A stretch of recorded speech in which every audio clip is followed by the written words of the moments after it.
እስቲ አንድ ጥያቄ እንጠይቅ። ሁሉን ነገር የሚያውቅ አምላክ ካለ እኛ የምናደርጋቸው ምርጫዎች በእርግጥ የራሳችን ናቸው? ይህ ለዘመናት የቆየ ብዙዎችን ያወዛገበ ጥያቄ ነው። እናም በዛሬው ገለጻችን ይህንን ውስብስብ የሚመስል እንቆቅልሽ ለመፍታት እንሞክራለን። የአምላክ ሁሉን አዋቂነት ከሰው ልጅ እውነተኛ ነፃ ፈቃድ ጋር እንዴት ሊጣጣም ይችላል የሚለውን በጥልቀት እንመለከታለን። አዎ፣ ዋናው ጥያቄ ይሄ ነው። መጻኤው ጊዜ ማለትም ወደፊት የሚሆነው ነገር ሁሉ አስቀድሞ ታወቀ ከሆነ እኛ የምንወስናቸው ውሳኔዎች እውነተኛ ትርጉም አላቸው ወይስ እንዲሁ አስቀድሞ በተጻፈ ድራማ ውስጥ ሚናችንን እየተወንን ነው? ይህ ትንታኔ ይህንን ፓራዶክስ ለመፍታት የቀረበውን አንድ ስነ መለኮታዊ እይታ ይተነትናል። እንግዲህ የምንጓዝበት መንገድ ይህን ይመስላል። በመጀመሪያ ከዋናው ፓራዶክስ እንጀምራለን። ቀጥለን በአምላክ ዕቅድና በግለሰብ ምርጫ መካከል ያለውን ልዩነት እንፈትሻለን። ከዚያም የመስቀልን፣ የጸጋን እና የአንድን ውድቀት ታሪክ እንቃኛለን። በመጨረሻም የእውነተኛ ምርጫ ምንነት ላይ እንደርሳለን። እሺ፣ ክፍል 1 የዘላለም ፓራዶክስ። እዚህ ጋር ያለው መሠረታዊ ግጭት ይሄ ነው። ፍጹም የሆነ ቅድመ ዕውቀትና እውነተኛ ነፃ ምርጫ እንዴት አብረው ሊሄዱ ይችላሉ? አንዱ ሌላውን ሕልውና የሚያጠፋ አይመስልም? ፓራዶክሱ የሚመነጨው ከሁለት የሚጋጩ ከሚመሰሉ ሐሳቦች ነው።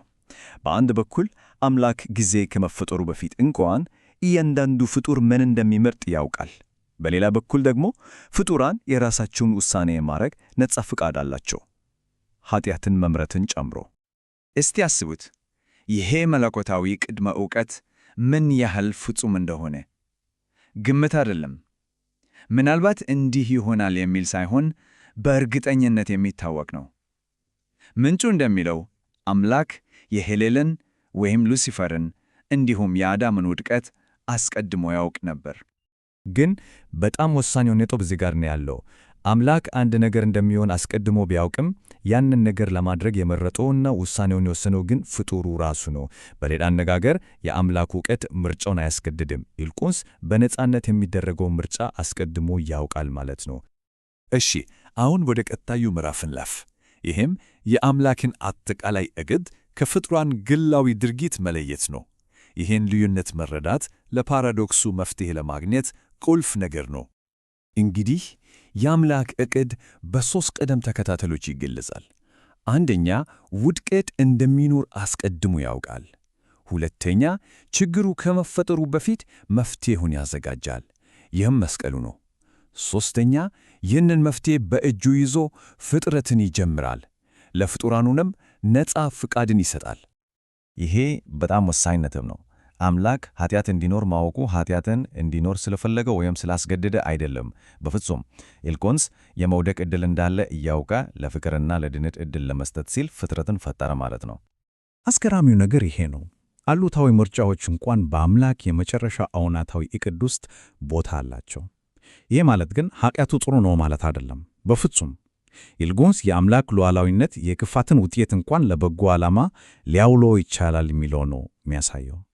እሺ፣ አሁን ደግሞ ይሄ ሁሉ ስነ መለኮታዊ ክርክር የሚሽከረከርበት ዋናው ማዕከል ላይ ደርሰናል። ይህም መስቀሉ ነው። መስቀሉ እንዲሁ በታሪክ ውስጥ ያለፈ አንድ ክስተት ብቻ አይደለም። በዚህ አስተምሮ መሠረት መስቀሉ ፍቅር፣ ፍትሕና ነፃ ፍቃድ በአንድነት ተስማምተው እንዲኖሩ የሚያስችል መለኮታዊ ጥበብ ነው።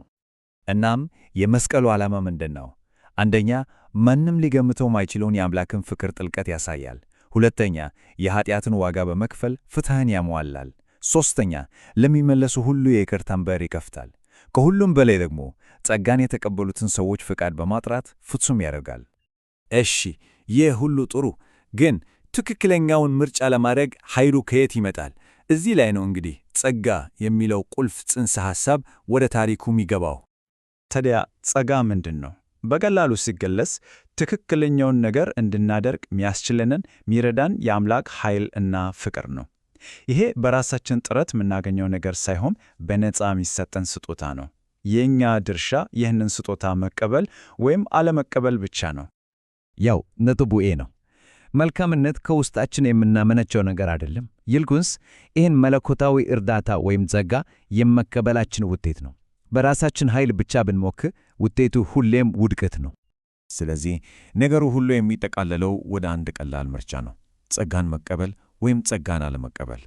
ጽድቅ ማለት ጸጋን የመቀበላችን ውጤት ሲሆን፣ ኃጢአት ደግሞ ያንን ጸጋ ባለመቀበላችን የሚመጣ ውጤት ነው። እሺ፣ ይሄ መርህ በተግባር እንዴት እንደሚሠራ ለማየት አንድ ተጨባጭ ማሳያ እንመልከት። የሄሌልን የውድቀት ታሪክ። የሄሌል ታሪክ ትልቁ ችግር የነበረው የስጦታዎችን ምንጭ መሳቱ ነው። ውበቱ፣ ጥበቡ፣ ሥልጣኑ፣ ይሄ ሁሉ የአምላክ ጸጋ ውጤት ነበር። እሱ ግን እነዚህን ሁሉ ስጦታዎች ከራሱ የመነጨ የራሱን ንብረት እንደሆኑ አድርጎ በማሰብ ትልቅ ስህተት ሠራ። ስለዚህ ከዚህ ታሪክ የምንማረው ትልቁ ትምህርት ምንድን ነው? ስህተቱ ስጦታዎቹ ስላሉት አልነበረም። ስህተቱ የእነዚህ ስጦታዎች ባለቤት እኔ ነኝ ብሎ ማመኑ ነበር። ትዕቢት ማለት በቃ ይሄ ነው፣ የአምላክን ጸጋ እንደ ግል ስኬት መቁጠር። ይህን ሲያደርግ ከጸጋው ምንጭ ራሱን ቆረጠ። ይህም ለውድቀቱ ዳረገው። እሺ፣ አሁን እስካሁን ያየናቸውን ነጥቦች በሙሉ ሰብስበን የእውነተኛ ነጻ ፈቃድ ትርጉም ምንድን ነው ወደሚለው ጥያቄ እንምጣ። ስለዚህ ነጻ ፈቃድ ስንል የፈለግነውን ሁሉ የማድረግ ገደብ የለሽ ነጻነት ማለት ላይሆን ይችላል። ይልቁንስ ከሁሉም በላይ ወሳኝ የሆነውን አንድ ምርጫ የማድረግ ኃይል ነው። የአምላክን ጸጋ መቀበል ወይስ አለመቀበል? ወደ ፍቅሩ መዞር ወይስ ከፍቅሩ መሸሽ? ዋናው ምርጫ ይሄ ነው። እናም ነገሩን ስናጠቃለለው ይሄ ነው። ምንም እንኳን አምላክ ሁሉን አዋቂና ሁሉን ቻይ ቢሆንም እርሱ ራሱ የሰጠውን የፍጡራኑን ነጻ ፈቃድ አይጥስም። ምርጫው በመጨረሻ የተከበረ ነው። አምላክ በማንም ላይ ፈቃዱን በግድ አይጭንም።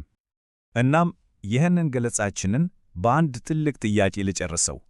እውነተኛ ነጻነት ማለት ገደብ የለሽ አማራጮችን ማግኘት እና የራስን መንገድ መቅረጽ ነው ወይስ ትርጉም ያለውንና ትክክለኛውን ያንን አንድ መንገድ የመምረጥ ችሎታ ነው? በእርግጥም በጥልቀት ሊታሰብበት የሚገባ ጥያቄ ነው።